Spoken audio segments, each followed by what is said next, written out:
Thank you. Thank you. It's lovely to be back at the JLF. And we're going to try and give you a sort of a bit of background. And we want to show you some real examples of these digital twins, because it sounds a bit science fiction, but these things are real. But maybe just a little bit about background. We've done 3 books together, and since 1990, crikey, it goes back a long way, where with the Hour of Time, we were looking at the laws of physics and looking at a contradiction of the laws of physics. They don't really accept that there's an hour of time. Then we looked at Frontiers of Complexity, complexity theory, and how computers can help you model the messiness, mesoscale messiness. It's easy to model the subatomic world, easy to model the universe. The bit in the middle where we live is difficult. And then finally, Virtual You, where we're talking about digital twins of people. I mean, have I captured it, Peter? Absolutely perfectly, yes. Thank you. Phew. There we are. I do know what I've written, actually. So for us, what's kind of totemic about digital twins is they're already kind of out there being used. Now, engineers talk a lot about digital twins, but we think the one that really maps onto the digital twins we're going to talk about in medicine are these forecasts of things like hurricanes, climate modeling, and so on, where, I mean, Peter, give the audience a sense of what it takes to forecast a hurricane and sort of say, look, we've got to evacuate Miami or whatever. Are you talking about in terms of the computational resources? Yeah, exactly. So just about everything we talk about here involves supercomputers of a considerable power.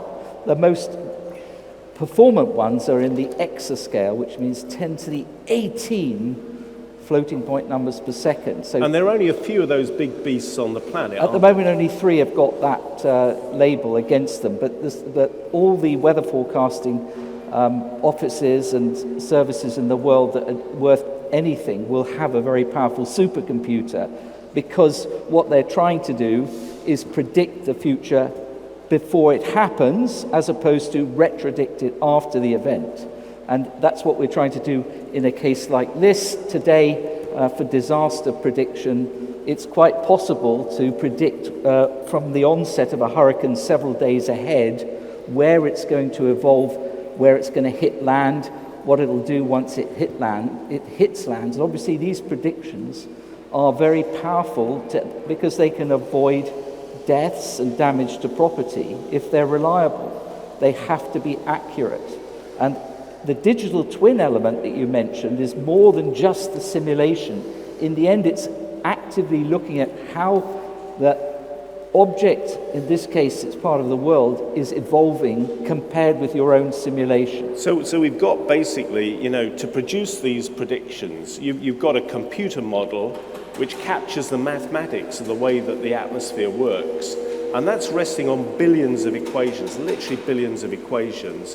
And then you've got to put in data, so satellite measurements, buoys, weather stations, they're all feeding information into this model, and then it's cranking out this prediction of what's going to happen in a few days' time. So the whole premise of Virtual You and digital twins in medicine is to basically make health casts rather than forecasts, so using exactly the same approach that we're using now for weather forecasting in the medical sphere. So let's have a look at one. So here's a really common example. So you're sort of thinking, crikey, this is some weird abstract art. But in fact, what we've got here is an anti-cancer drug, which is the kind of shiny balls, and it's shown binding to an enzyme. Peter, talk through the promise of how we're using digital twins already to develop new drugs and so on. So the message is we have to understand the phenomena sufficiently well that we can make a forecast with a powerful machine ahead of an event, so that we can then turn it into an actionable prediction, meaning someone believes what we're saying and does something as a result, such as evading or getting people away from the eye of the storm when there's a hurricane going. Yeah. Here we're trying to deal, typically in the most urgent cases, it could be an infectious disease, COVID being one, HIV, where you're up against an individual who needs treatment and they're facing a mutating enzyme which it's going to interact with, a protein. So the issue is, how quickly can we get the patient's personal, let's say the protein, so that revolves around the sequencing of the let's say the virus that's infecting the individual, and what drugs we have available that will fit in. So we have to do a lot of computations very quickly to make a prediction within a matter of hours to days to say what drug this patient should use. And you've actually done this, haven't you? So you've had a study in the Middle East where there were women. So basically, we've all got slightly different proteins in our bodies. So you want to pick the right drug to hit the right protein. So what Peter did was you studied a population of women, you looked at the differences in the protein target, and then you could figure out which anti-cancer drug to pick, yes. To pick. Sometimes you do discover new mutations. That was a study with women suffering from breast cancer in Qatar, incidentally, that you're thinking of. But currently we have other work on the go with tuberculosis. The interesting thing about these cases is when it's a pathogen like a bacterium or a virus, we're not talking about genome sequencing of the whole patient. It's simply that component of the pathogen that's spliced inside your genome. Right. It's much shorter, but it's the thing that carries all the information about the sequence of that particular pathogen and whether it's got mutations. And then, indeed, if you can run these computations fast enough, you come out with a prediction as to which of the potential inhibitors available will work for some patients and which for others. It's analogous to the weather forecasting. Let's show you another example now. So here's a virtual breath developed at Imperial College by Dennis Dawley and also a team at the Barcelona Supercomputing Center. And here you can see how, for example, if you're interested in someone taking an anti-asthma medication and how that medication is deposited in the lungs and airways, you can use this sort of model to do that work, can't you, Peter? Absolutely. What you need is imaging in this case that represents the individual. The images that are taken of all of the pathway down into the lungs, and then you would run what we call a CFD, or computational fluid dynamics simulation, which is showing where these aerosol sprays will end up. So that one's closer to a weather forecast because CFD, or computational fluid dynamics, is a common play in Right. both.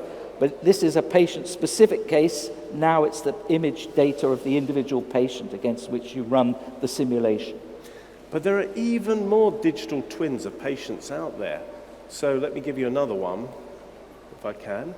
So there was a lot of interest. I mean, actually, one of the staggering things about COVID was it took a surprisingly long time for people to realize that it was aerosols that was moving the virus around. There was a lot of obsession with cleaning surfaces. I mean, that is important as well.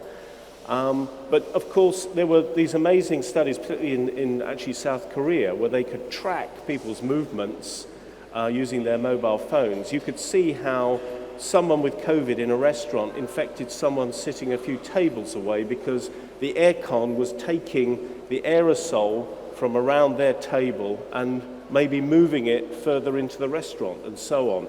But that's one very vivid example. Again, that's another example with computational fluid dynamics underpinning it, the science of how fluids and suspensions move under flow conditions. And of course, we've got the corollary of this, which is we don't often think about them as digital twins, but those models used to predict how the pandemic would sweep around the planet, they again were trying to simulate properties of the population and how the virus moves. Now, I know some of these things have been controversial, but I would still say that I'd rather have someone doing a digital twin that is giving you insights into how to control the virus than a prime minister making it up as they go along. So I still think models have got a lot of value. I mean, I don't know what your take on these is, Peter. But to come back to the digital twin aspect of this, historically there's a trend to do a simulation in a certain static way of phenomena that you're trying to handle. The digital Right. twin concept is I must keep that up close and personal in a way to the real entity, in this case it's all this data about disease propagation, but it could be on a human.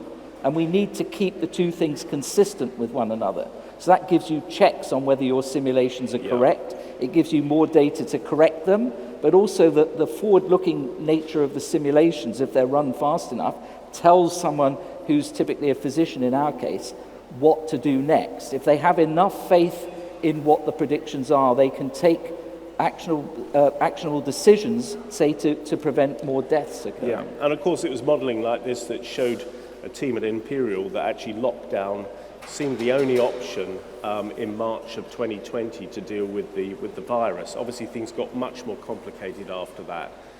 So here's a more straightforward example of a digital twin done by Marco Vicaconti, who was at Sheffield, and he's now moved back on. in Bologna in Italy. Yeah.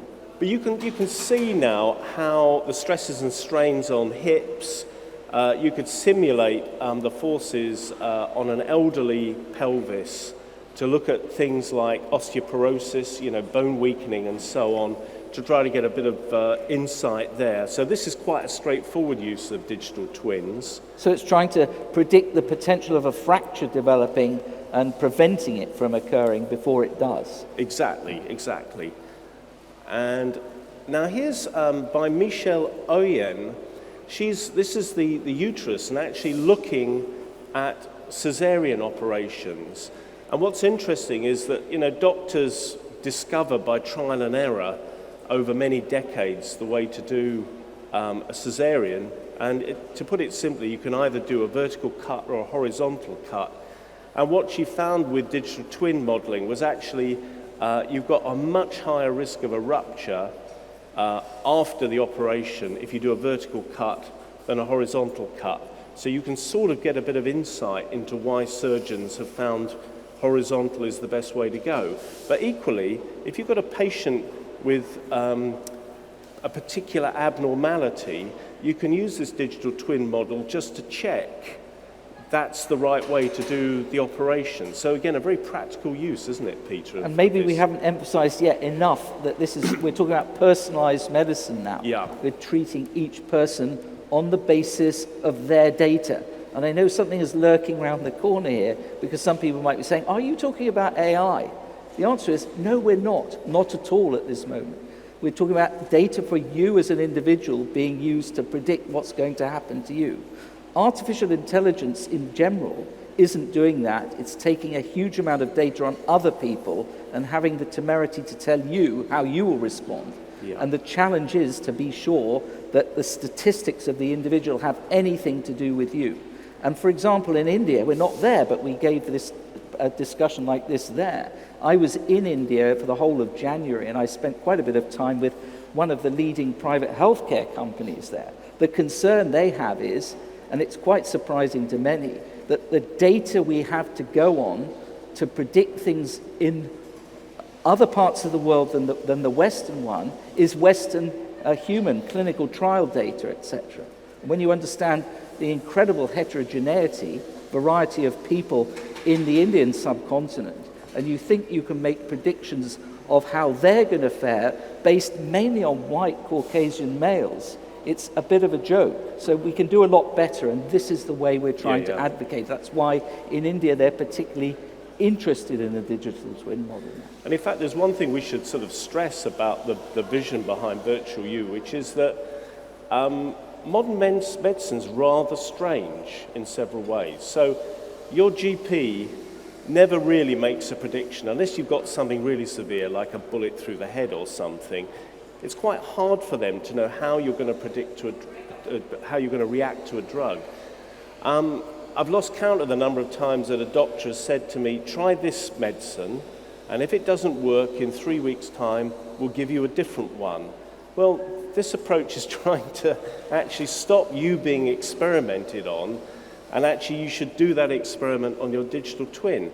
So the weird thing about contemporary medicine is it's backward looking. It's based on trials done on patients who really might be a bit like you, or they might not be a bit like you in the past. It's not predictive and it's not personalized. It's one-size-fits-all medicine. Strikingly, a lot of very common drugs only work for about half the people they're given to. We often angst about side effects. There probably should be as much angst about the fact that a lot of people just don't respond to a particular drug, and that wastes valuable time. And that comes back to the central goal of the pharma industry today, which is usually to make a one-size-fits-all drug. They don't want to be trying to look at diversity because it's hard enough to make one drug. It takes 10 years, around $2 billion. Only 4% of the projects which are initiated lead to success. And when they're successful, they usually only work for about 50% of the population. Scientifically, we can do a whole lot better than that, but it requires much more sophisticated use of information technology, including the kinds of things we're discussing here. Exactly. Let's go to another digital twin. Now this one's a bit more, obviously the Everest of simulating the body is the brain. And the brain is the most complex known thing in the universe. And of course we wouldn't go as far as to claim that you can simulate in any big meaningful way the brain. But you can capture certain qualities of it. So this is looking at the connectivity of different regions of the brain. And it's part of a trial done in France on patients with very severe epilepsy. And when the drugs don't work, you have to do an operation to remove the bit of the brain that's triggering seizures across the brain. But of course, you don't want to remove some important brain tissue. So what they do is they come up, they measure on a patient-by-patient basis the connectivity of key brain regions, just as a double check that when they do this rather drastic last resort surgery, it doesn't actually have an unfortunate consequence. So it shows that even with the brain, we're beginning to see digital twins being used. Totally, yes. And in fact, Peter, what do you reckon are I mean, we've now got amazing models of like a cubic millimeter of mouse brain and things like that. Do you think, how far do you think we can get in the next sort of 10 years or so in simulating more of the brain? The big mistake is to assume, as quite a lot of medics and biologists do, that we have to understand everything in every minuscule piece of detail down to the molecules and proteins and so on that are causing mechanisms to occur in the brain. But the message of, let's say, the physics-based approach, trying to understand how complex systems develop, is that it's never necessary to include everything. Because if you try to do that, you will never actually get anything going in any computer. Yeah. Depends on the type of, in this case, medical pathology you're interested in, what scales you're concerned with. So some of the things we do relate to, could be important things like strokes and aneurysms that people have in their brains. That's purely determined, let's say, at a very high degree of, good approximation, just by the structure of the arteries and veins that are present, what we call the intracranial vasculature. You can get that from imaging. If you can then run fluid dynamic simulations, as we were talking about earlier, of the blood and what's constricting it and so on, it's a combination again of imaging, which is available today, and the fluid dynamic simulation we talk about, and we're already addressing some problems in the brain. Often in these type of events, someone comes up to us afterwards and says, yes, but can you model, the mental state of an individual, because that can affect a medical treatment, and that's certainly possible. We know that happens, but we're making no claim at the moment that science understands enough about that to usefully intervene. But the purpose of digital twins is to have models and experiment and eventually achieve convergence between them. This is a huge area, both for immediate action and for the future direction of medical research. Yeah, and I think actually I'd like to give you a kind of analogy. We use this term model, which is basically a bunch of maths that you run in a computer. A lot of these things we've shown you look like the real thing, but the point is they behave like the real thing as well. But let me give you an example of where a model can be useful, but it doesn't have to be accurate, because you probably used it today. If you want to navigate around London, I could give you a satellite image of London at low resolution, and you might think that actually if I give you another satellite image at ultra high resolution, down to the last foot, that you should find it easier to navigate around London. But I can give you a simplified model of London. It's called a tube map.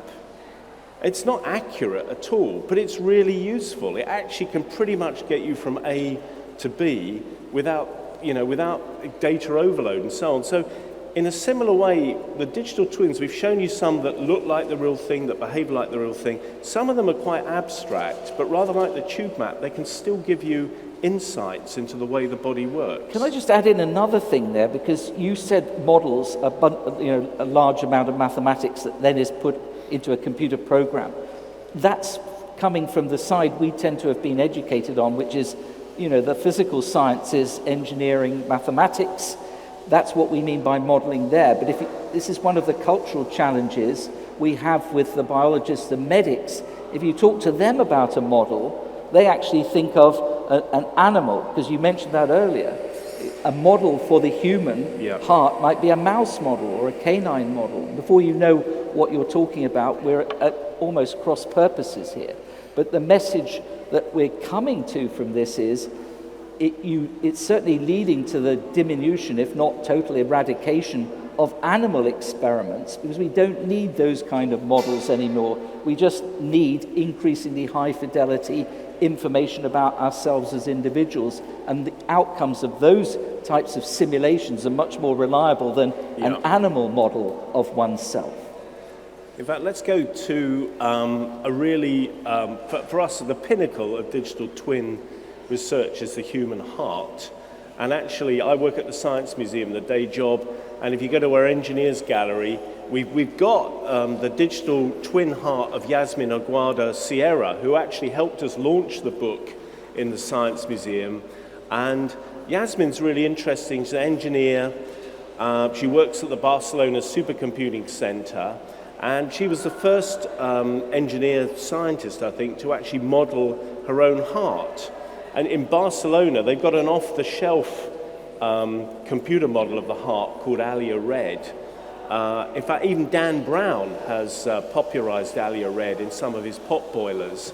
And what you do is you take Alia Red and then you customize it with data about your own heart through various scans, whether it's the electrical activity of your heart or MRI scans of the heart. And then you can run Alia Red customized with your information, in her case on Mare Nostrum, which is a petascale supercomputer in a beautiful deconsecrated chapel in Barcelona. So here's Yasmin's heart. And remember, this is not like a Hollywood visual effect. There are billions of equations in this. This is actually behaving like her heart. It's not just a matter of making it look pretty, although actually the Barcelona guys are brilliant at making them look photorealistic. But here's her heart beating away. I mean, Peter, I don't know whether you want to comment on I don't know how much you work with Yasmin at all. Certainly, we do quite a lot of things together with them, and in particular, because we were talking about vasculature, we have models that are of the arteries and veins across the whole body. We're going to come to those. We're coming to that. But I mean, the main thing here is that this is a high fidelity representation of her heart. She was interested in what things might happen to it during pregnancy and other things. You may want to mention that. She's tracked her. Yeah, she was pregnant. Happy sort of a mother now. Yes. But she tracked the changes to her heart during pregnancy, and she was also very interested in differences between male and female hearts as well. And again, another thing that Peter was alluding to is if you look at overwhelming health data, it tends to be white, it tends to be male, and it's a bit impoverished in terms of diversity. So she was trying to overcome that. And we're going to come to collections of hearts in a minute, I think. We are going to come to collections. Hearts. So here's another view of her heart. And these, basically the heart, you get a kind of a wave of electrical activation of heart cells, which makes the heart pump. And here you can see in the heart model that blue wave is showing you the wave of electrical activation as it sweeps over the heart.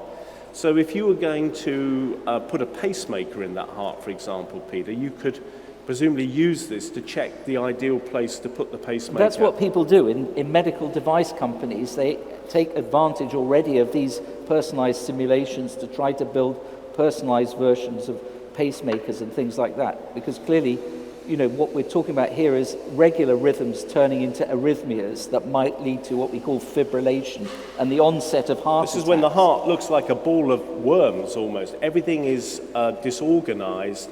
The individual heart cells are not pulling together in any coordinated way, and obviously it's not pumping anymore, so it's often fatal actually, yes, if you get indeed. that. So you try to be able to inject a pacemaker that will literally create a pacemaker effect for the whole set of cells in the heart. And again, try to restore this regular rhythm. And here's another view of Yasmin's heart, and this is looking at the muscle fibers in her heart. So the great thing about these digital twin models is you can sort of, like an old anatomist, peel back various layers and show various things at work. Let's show you another view. So here, this is showing the precise blood flows through our heart, and I think each red particle is something like, is it 400,000 red blood cells or something? It would be. They're sort of streamlines. And the whole message here is this is an immensely sophisticated model, but it's personalized. It's got the electrophysiology which drives the mechanical beating, and it's also got the blood flow in and out of the heart. So hearts are the most advanced form of organ modeling for the human body that exists today on the planet. So it's a really good example of something that's now becoming a digital twin, and we're going to talk a bit more about what happens when we amass a lot of them shortly. Yeah, let's show you. Here's so LM is a spin-out company from the Barcelona Supercomputing Center, and there's Yasmin up there in the top corner, and they thought, well, actually, you know, when we show ourselves online, we should show our hearts as well. So this is a digital twin customized of their individual hearts. These things, we're beginning now. Heart surgeons and medical device makers and others are beginning now to use digital twins to plan operations. And also in Oxford, there's some amazing work by Bianca Rodriguez, isn't there, going back to animal research. Peter, I mean, talk a bit about that as well. Well, that's just doing what we said earlier, that they've been able to show that for some forms of clinical trials, unambiguously, you get better prediction out of the models of this sort when you're testing drugs. You're looking at side effects like toxicological ones and so on. You get far better predictions of what's actually going to happen to individuals from these models than you would from animal models of any sort. Are we going to be able to talk about the clinical trial scenario? Because I'd quite like to say something about that now. Yeah, we'll go for it. So, Peter, so the thing is that this is talking about collections of hearts, but they're not statistical hearts in a sense. Each heart belongs to someone. This is part of your virtual you, as our book is called. Envision a future where you own your own data, because this topic is also going to be important.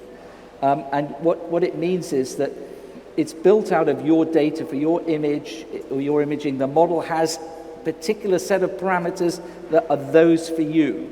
And therefore, in the future, and with this group of people, every person there has their own data and their own parameters for a model of this sort. So it's possible to then start about doing clinical trials in silico.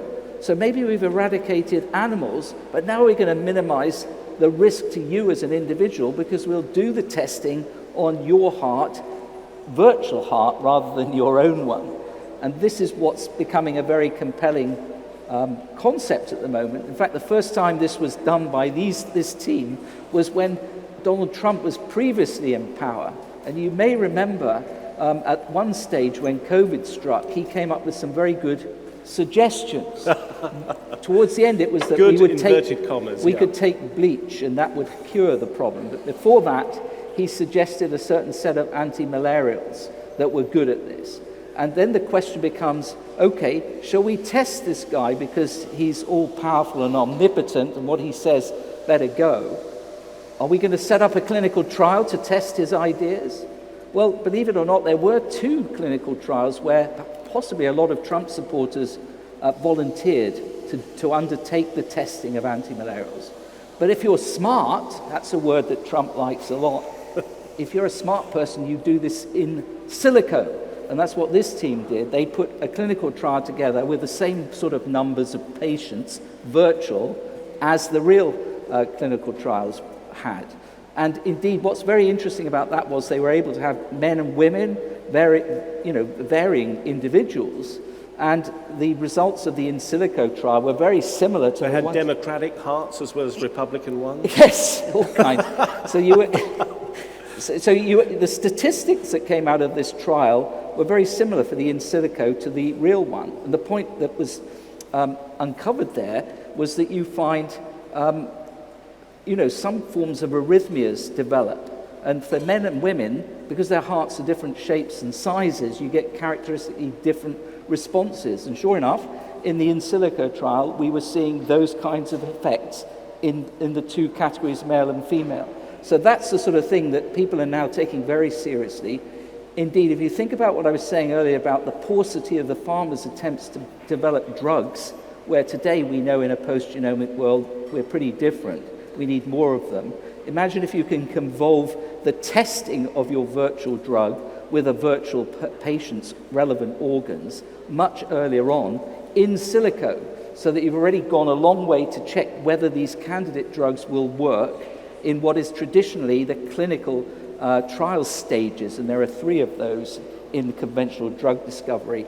And the later on in those trials, normally, the more expensive the failure is when it occurs. So it's about being able to optimize all aspects of the drug as you develop it very early on in a computer, and you better have a very powerful one to deal with all of this. In fact, talking of which, let's go to the next slide here, because this is Peter's own work. Maybe you should talk a little bit about Yoon Sun first, Peter, because this is based on real data, and then... you tell us who she is or was. Well, Yoon Sun is from the A Visible Human project done in South Korea. So she gave her body to medicine, and her entire body was digitized, which actually means slicing it up almost millimeter by millimeter, capturing a whole range of data, whether photographic or scans and so on. I mean, sadly, I think she died when she was 26 or something like that. And Peter was interested in extending the heart work and capturing the whole circulatory system of the body. So, Peter, you took data from Yoon Sun. I should say, of course, there's ethical approval for all this sort of thing.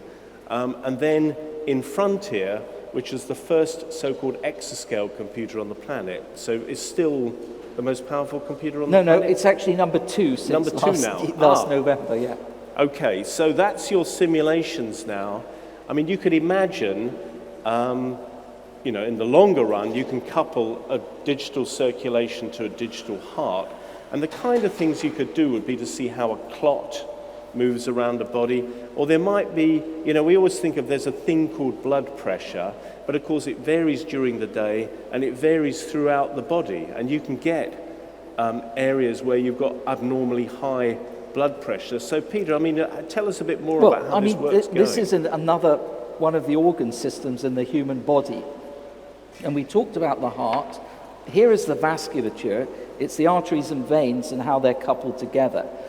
We have developed a code that, fits the blood flow of the entire human body across all of that machine. This code is actually one of the very few that scales to 10,000 nodes. Each node has 8 GPUs on it. So you have 80,000 he's using supercomputer jargon here. So a node is like imagine you've got a PC. That would be a processor. Well, it'd be much more than a one node processor. Would be like 10,000 processors? No, it would probably be of the order of, let's say, 100 or so processors, 100 maybe processors. 200.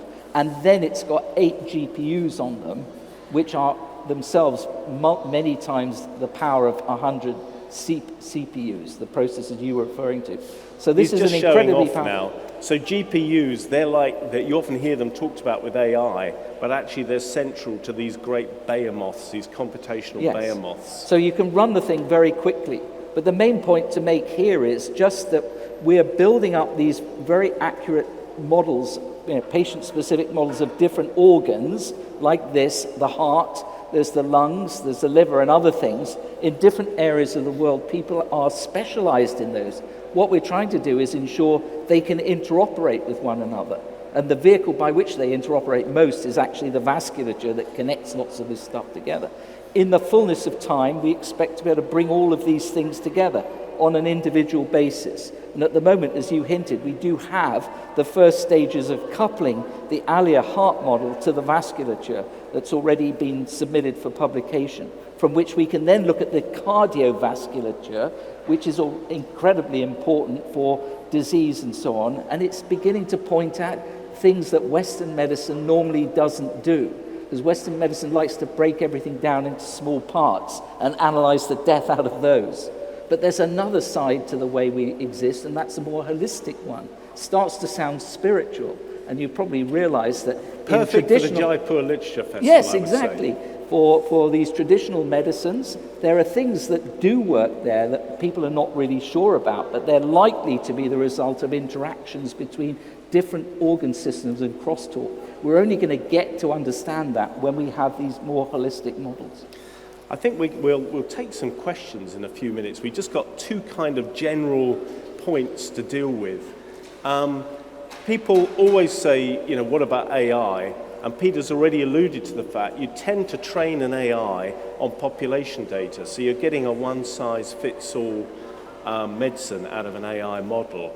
They're quick. So once you've trained up an AI, they're much easier to run on a much smaller machine than the kind of behemoths that we've been talking about for the digital twins. So we've tried to sum up in this yin-yang thing how actually we see the future of modeling. You know, we've talked about getting equations, bringing them to life on a supercomputer, and so on. But we think in the midterm, there'll be a fusion between AI and what we call physics-based modeling, because AI is quick and it can give you some very good insights, but also it's got no common sense. It doesn't understand how the world works, unlike the physics-based model. So a kind of a synergy between the two seems to be a very powerful way forward. It's quite ironic that you say it doesn't have any sense when it's called artificial intelligence, but that's the reality of it. So you have to create an environment where the AI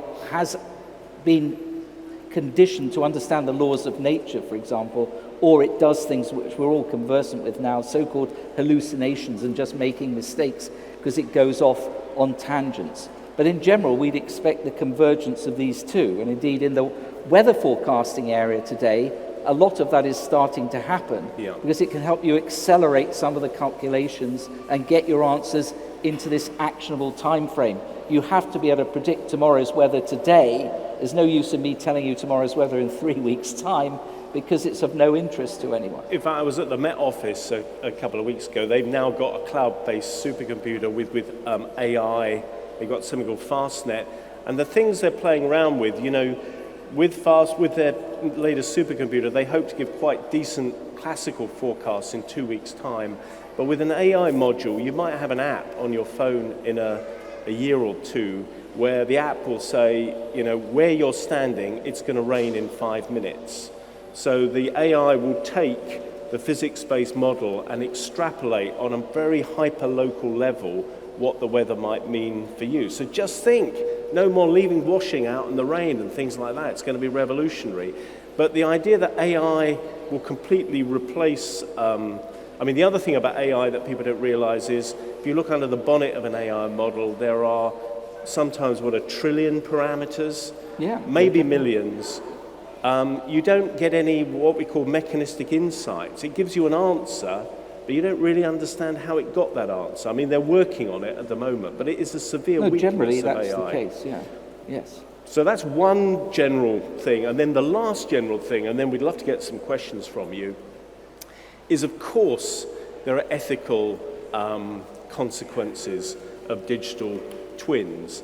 And I don't think any of these will come as a surprise. I mean, there are classic ones about data protection and so on.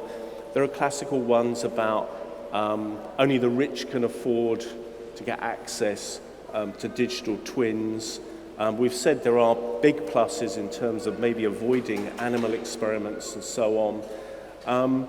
But I think those are probably, even with a digital twin model that isn't quite simulating reality, what it is saying to you is you don't quite understand reality, so you've got to go back to the drawing board. So I would say even a digital twin that isn't quite working properly is giving you some very important It will never insights. be perfect, but in fact what we're just advocating is the use of the scientific method to Yeah. improve our understanding.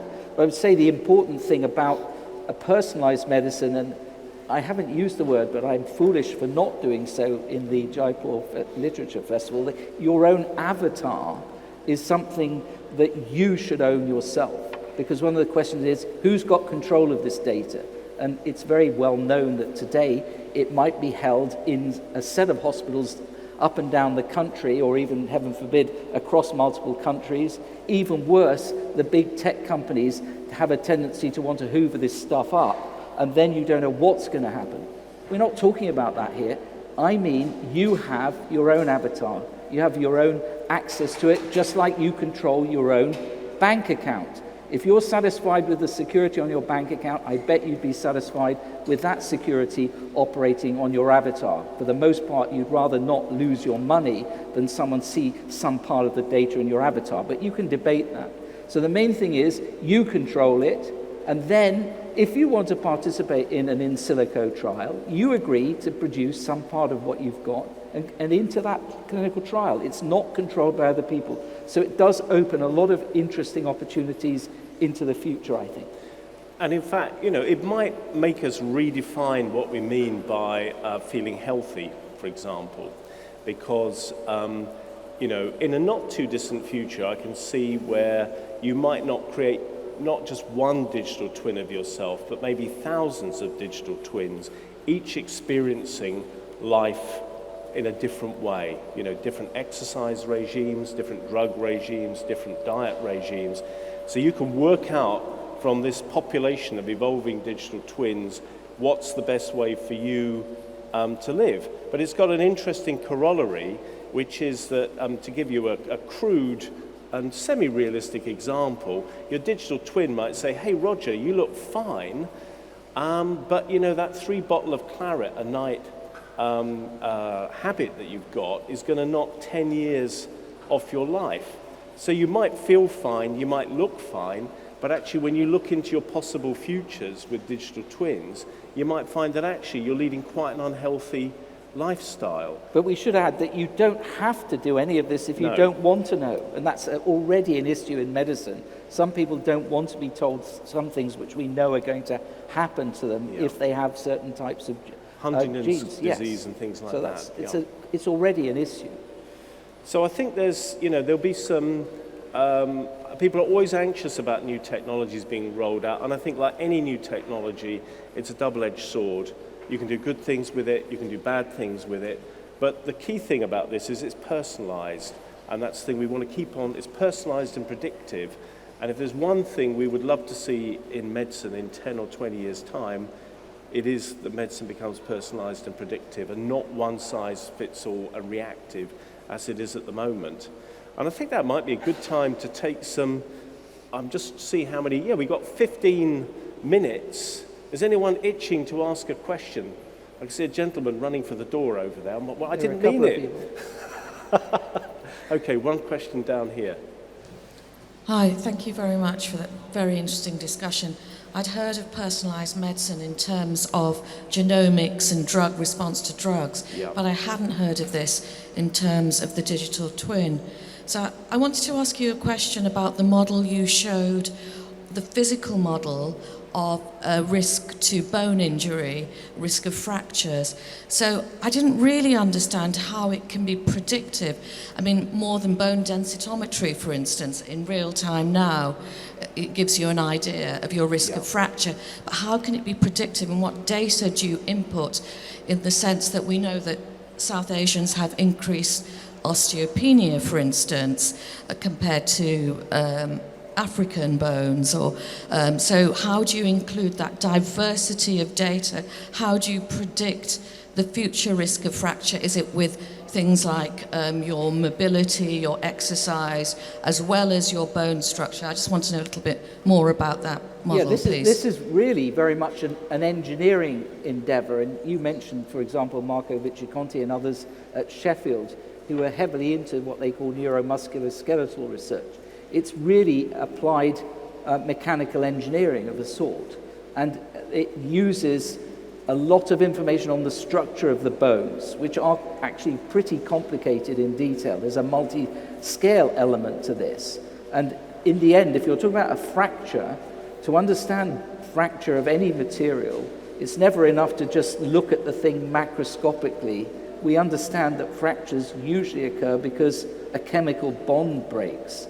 That's at an incredibly short time scale. So we have to have a representation in the model of that component of the system.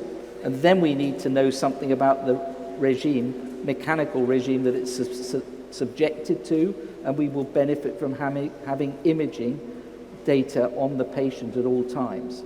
So for example, in Sheffield, they have a bunch of codes that are used to make these sorts of predictions. Fundamentally, you have to have a multi-scale model, an understanding of what the individual's state of play is from their imaging, and a capability to model and simulate that stuff accurately.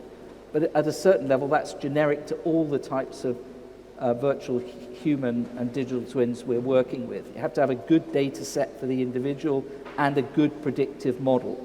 And to emphasize again, as always in science, as we learn more about things, we improve the models. That's why the feedback between what is being predicted and what happens matters. In the end, it's got to be a virtuous circle between the two.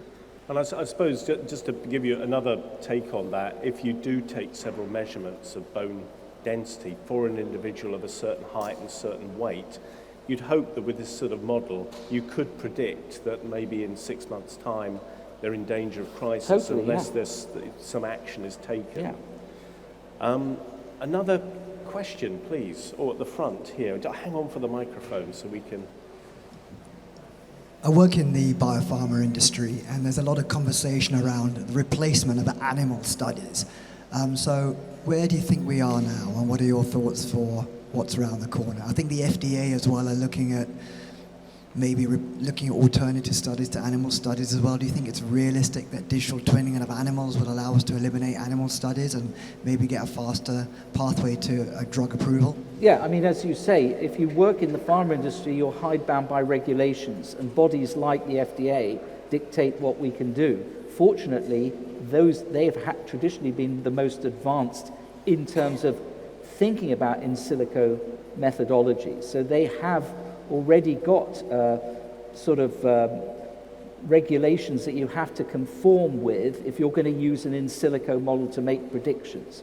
Because ultimately, this is science, the predictions that come out of some simulation can't depend on the person who did the simulation, or indeed what machine they ran it on. It has to be a protocol that's objective scientifically. So you have to be able to establish those. And anyone who's trying to develop these in silico methods has to comply with the requirements of the FDA, and then they've got a chance of something being adopted. This always takes time.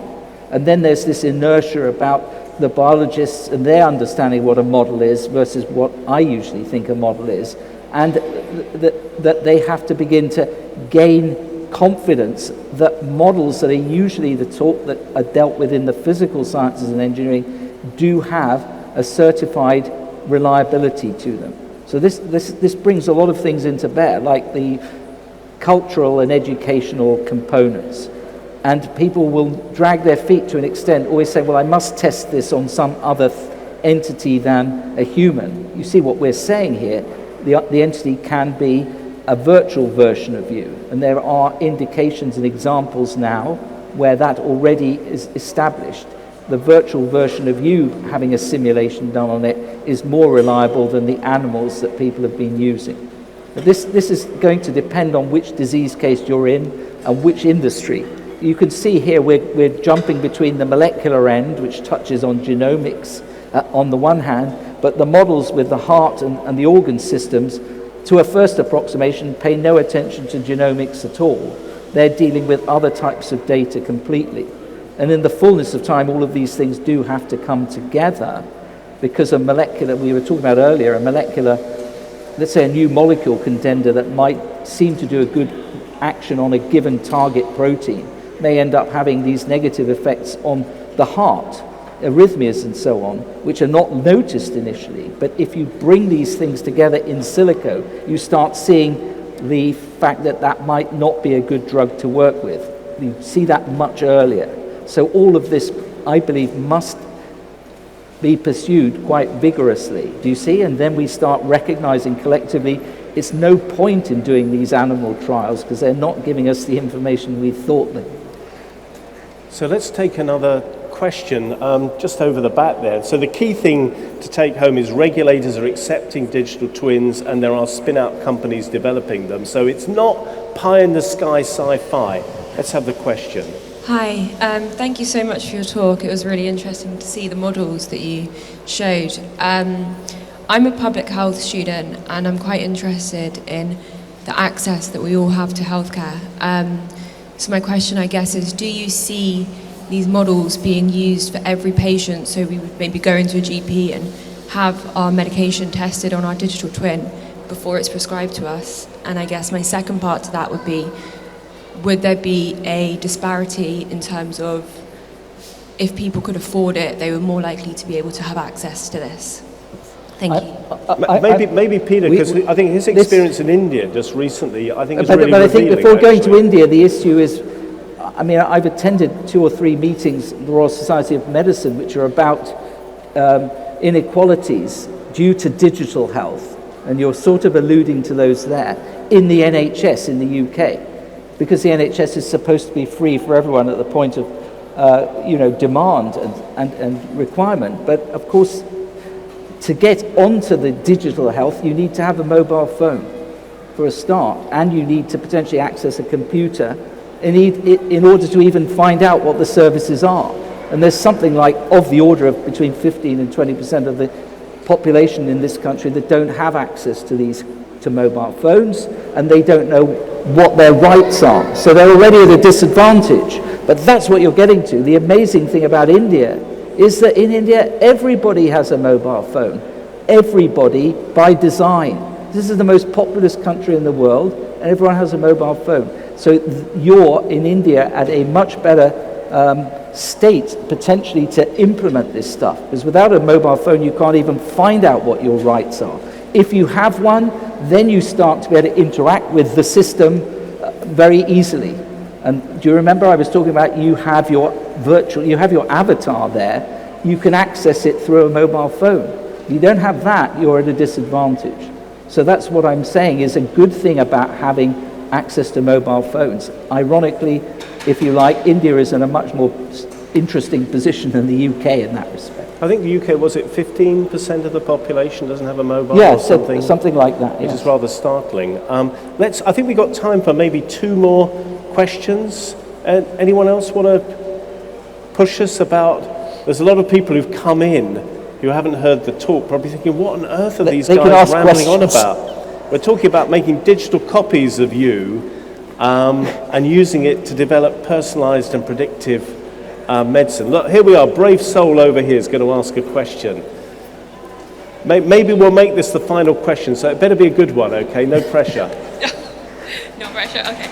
I'm just interested, has there been any modeling done on the microbiome of a person which are already on the microbiome, known okay. to be personalized? So this is microbiome, so basically you've got as many cells in your guts as you have in the rest of your body, and you can almost look at human beings as 2-legged bioreactors, and your microbial passengers are playing an enormous role, not just in food digestion, but even in mood and things like that. So, Peter, I think there are attempts to come up with virtual definitely. Digital twins of the microbiome are already being mooted, if not actively pursued. I seem to remember that there's a very diverse group of digital twin models of the body in New Zealand, isn't there, in the Auckland Centre? Yeah, they have a lot of different things going on there. So I think even a microbiome, it's a great question actually. So it could be that could give you a bit of insight into mood. And of course, one thing I suppose we should make clear is that, that we've talked a bit about simulating your future, but a true digital twin will be taking information from your body the whole time and using that to inform the twin and vice versa. And it could be that with information from, say, your mobile phone, you can pick up some insights into mood. I do remember meeting the head of Nokia Research once, who claimed that the accelerometers in your phone, he could tell how much of a spring in a step you had as you walked down the street, so they could use population data and see whether the population were broadly happy or a bit grumpy and a bit down in the dumps. So there's lots of interesting data sets you can mash up with these kind of pure physiological ones. Totally, yeah. Well, I think we've probably comprehensively blown your minds now with digital twin research. So thank you for those brilliant questions. Thank you to the JLF organisers. It's always absolutely fantastic to be at the JLF, and have a wonderful festival. Thank you. Thank you.